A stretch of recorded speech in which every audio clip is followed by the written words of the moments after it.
Olá, graça e paz da parte de Deus, nosso Pai, e da parte de nosso Senhor e Salvador Jesus Cristo, seja com você, esteja onde e quando você estiver. Se você gostar da nossa reflexão aqui hoje no nosso vídeo, eu peço a você que se inscreva, que curta, não é, os nossos vídeos, ative o sininho na configuração todas para receber as notificações. Comente e compartilhe para que o bom perfume de Jesus Cristo Nazaré se espalhe por esse planeta fora, não é? E nós venhamos a ser um canal assim de bênçãos para a vida de muita gente. Hoje eu quero falar sobre o pecado. Essa palavra tão pequena, mas que causa estragos enormes na vida de tanta gente e no mundo todo, né? Primeira palavra de Deus diz que o pecado começou no coração do anjo que era chamado Lúcifer, anjo de luz, né? Mas um dia entrou o pecado no coração, o orgulho. Ele se achou muito belo, muito, não é? Foi criado no dia em que foram criadas as pedras preciosas e tudo aquilo, não é?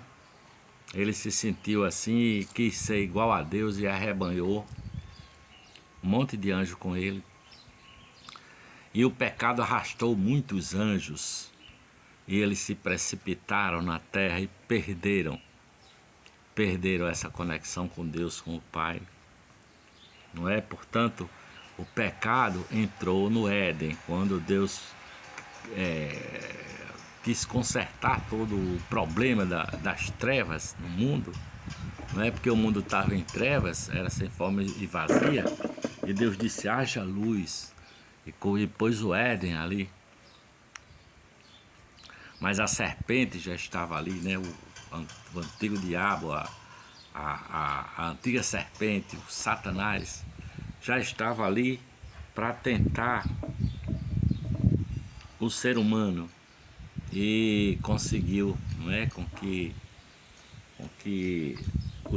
a mulher e o homem, Adão e Eva, pecasse, resolvesse caminhar com os próprios pés sem Deus. E o pecado entrou ali. E junto com o pecado entrou a morte. Junto com o pecado, com a morte, vieram as urtigas, as ervas daninhas.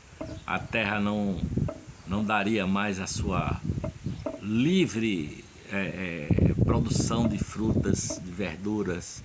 O homem tinha que suar para conseguir, não é, com o suor do seu rosto, arar a terra, preparar aquele chão e conseguir com que ela fosse frutífera novamente, não é? E aí, junto com o pecado e com as ervas daninhas e com as tempestades, vieram também as desagregações dos seres humanos. Eles passaram a brigar, eles passaram a odiar, não é? Não é à toa que Caim matou Abel, porque o pecado jaz à sua porta e sobre ele tu dominarás. Mas ele não dominou o pecado e acabou matando seu irmão Abel. Então a morte entrou no mundo, junto com ela todos esses males, não é? Com o pecado veio a ruína do homem, veio a ruína do mundo. O homem se tornou um filho rebelde, um filho odioso, e odiando e odioso. Entrou o pecado, e junto com o pecado o caos no mundo, o caos na vida. E o coração do ser humano se tornou um ninho de paixões obscuras.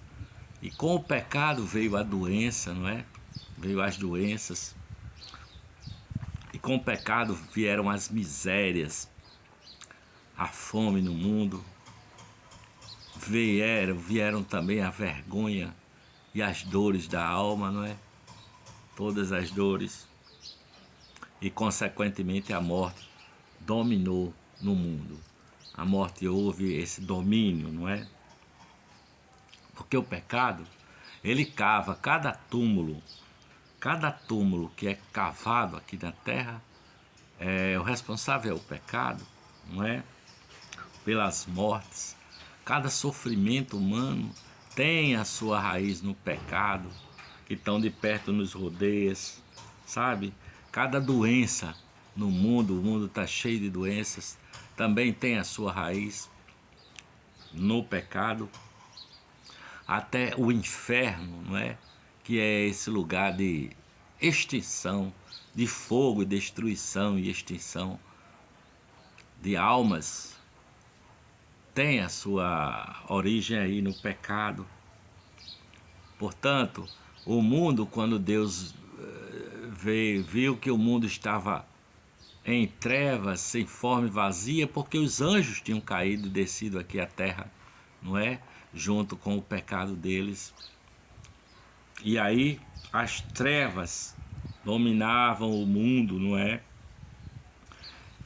As trevas junto com o pranto, com o sofrimento, choro e ranger de dente, como diz o versículo, né? Havendo choro e ranger de dente, muita ira também junto com o pecado, né? Porque junto com o pecado acompanha a maldição de Deus. A maldição de Deus acompanha o pecado, sabe? E devido ao pecado abundar, né, no mundo, e aí a consequência do pecado vem a morte.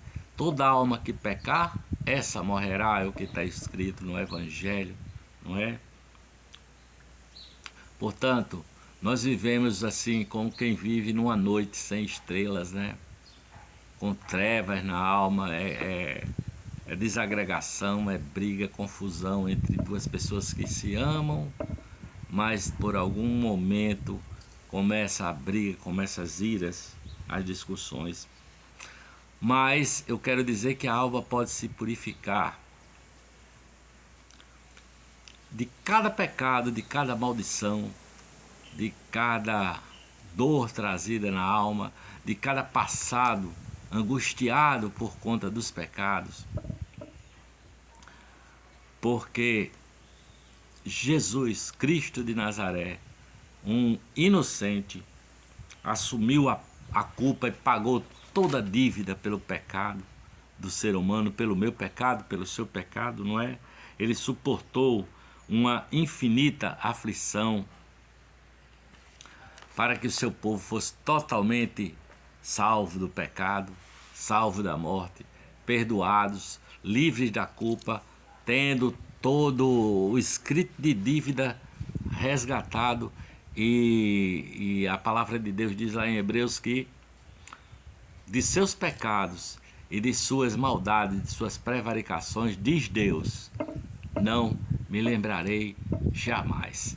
Tendo os olhos iluminados, não é? E a alma lavada, esbranqueada, assim, no sangue do Cordeiro Eterno, que suportou na cruz a ofensa do mundo, a ofensa de todos, e venceu assim aquele que é o príncipe, considerado o príncipe deste mundo, o próprio inimigo de Deus, inimigo das almas dos homens, o próprio diabo, né? Jesus venceu na cruz do Calvário, 3 dias depois ressurgiu vivo de dentro da sepultura para dar para mim e para você a vida eterna, para que nós vençamos o pecado de uma vez por todas, e todas as dívidas foram pagas por Jesus Cristo de Nazaré, a ponto de você agora ter esperança de novos céus e nova terra em que habita a justiça, onde o pecado já não existirá mais, nem sofrimento, nem dor, nem morte, nem nada que cometa abominação e mentira entrará na cidade celestial, para onde todos aqueles que creram na palavra de Jesus irão morar. Que essa palavra faça conexão com o seu coração, que a graça e a paz de Deus chegue para a sua alma em nome do Pai, do Filho e do Espírito Santo. Amém.